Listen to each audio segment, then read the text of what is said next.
And so what was the outcome though? Because this is the funny part. So we finished this 48 hour ahead of time, and well,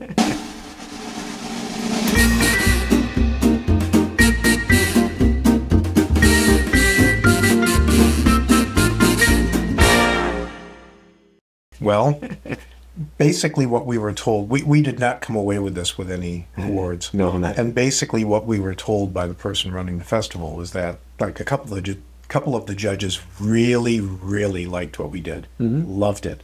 And one of the judges absolutely hated it because we had shot all of it in one location. It was a really, really boiling hot weekend. Oh, that's right. And we shot it in the basement here because it was cool and we could control the atmosphere, and we really liked how it contributed to the look of the film. We thought this is perfect for film noir. Right. We wouldn't have shot like an action film down here. But the fact that we shot it in one place, and one of these judges considered it cheating, and the term that was used was it wasn't in the spirit of the 48-hour film. And we turned it in. They had the deadline of 6 p.m. on that Sunday, and I think we were the first ones there. We were the first ones there. And they were like, "You're finished already?" Because usually people are come running in at the last minute. They're panting. They hand over the thumb drive or whatever. Oh. We kind of like came in and we were like, "Oh, we were actually done at 9 this morning." Oh, one year with Stephen Pickering, we were literally editing in the car on the way up there. Aaron Williams has laptop on his... That's too stressful. Literally on his lap in the car, finishing the editing and rendering the video. But we had all the time in the world, even with our audio issues.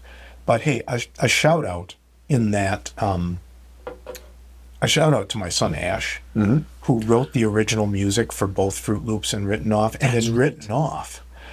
I don't know if you recall, Ash recorded trombone. Yep. And bass guitar and piano. Yes. Recorded all those parts separately.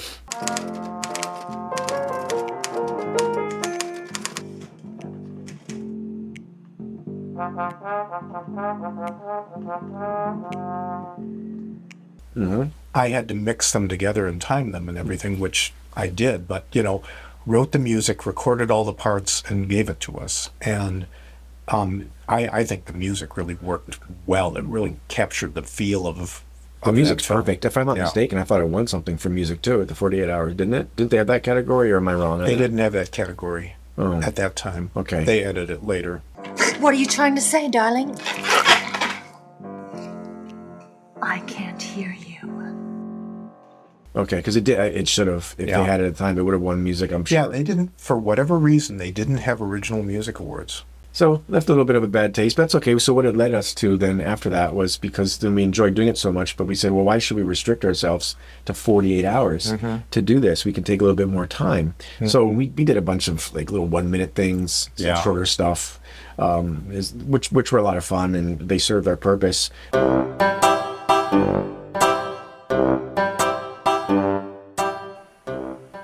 Crap, I got nothing.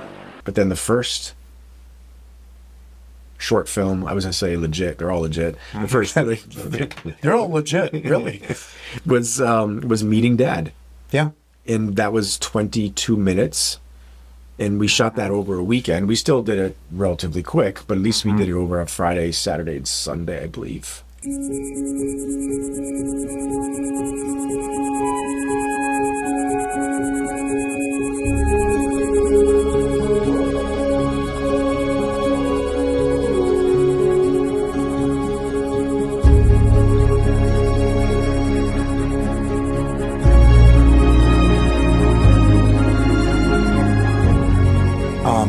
Maybe just a Saturday? I think we just did Saturday and Sunday. Okay. I think.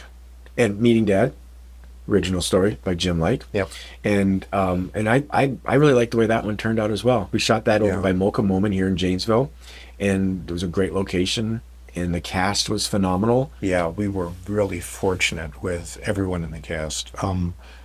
Bernice Hine was our female lead and did a fantastic job. At Ryan Scott was the male lead, and then Pat Hall. Yes.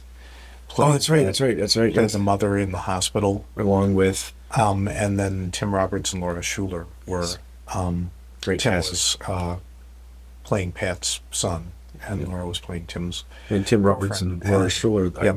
they're sort of become our Yeah, go-to cast 'cause we've used they're in them. the next one. Yeah, as well. we used them a couple of times as a couple. In fact, they're playing a couple again in a film that that I'm involved with, not you. Sorry, No, I know. You do. I'm going solo, man. I'm doing solo Wait a minute. projects. So wait a minute. Before it even started, Zen Lake Productions is coming to a close. No, we're not. No, it's okay. We're doing solo stuff. I'm doing some solo stuff as well. Yeah. It's good to have that going. But it's right. We have an open marriage.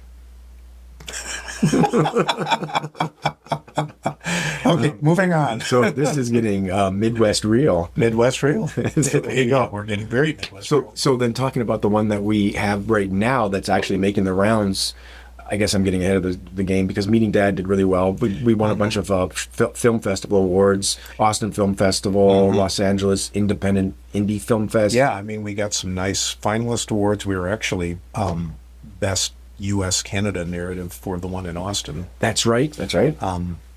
And so, yeah, we were really pleased with how that came out. And so we followed that up with the film that we've been submitting now called When I Go.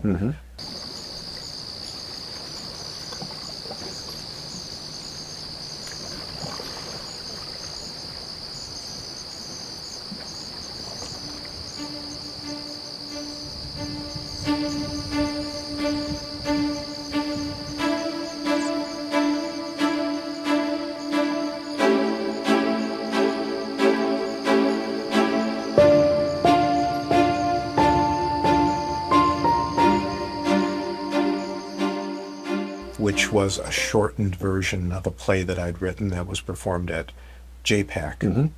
For those of you not with the lingo, JPAC is the Janesville Performing Arts Center in beautiful downtown Janesville, Wisconsin.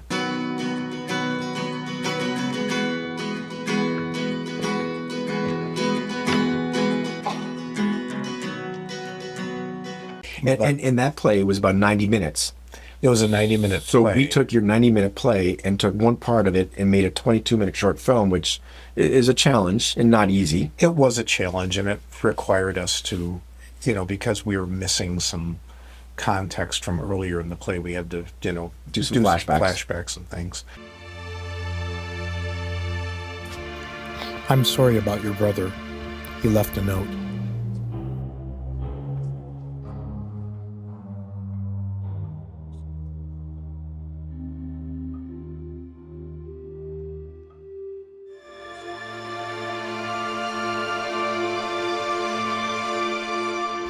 Which I think they worked. And I think the way that you did them creatively, they worked. I like the way it turned out. I mean, there could be arguments with, the way the story was unfolded. I like the way we did it, the way we told it. It was our version.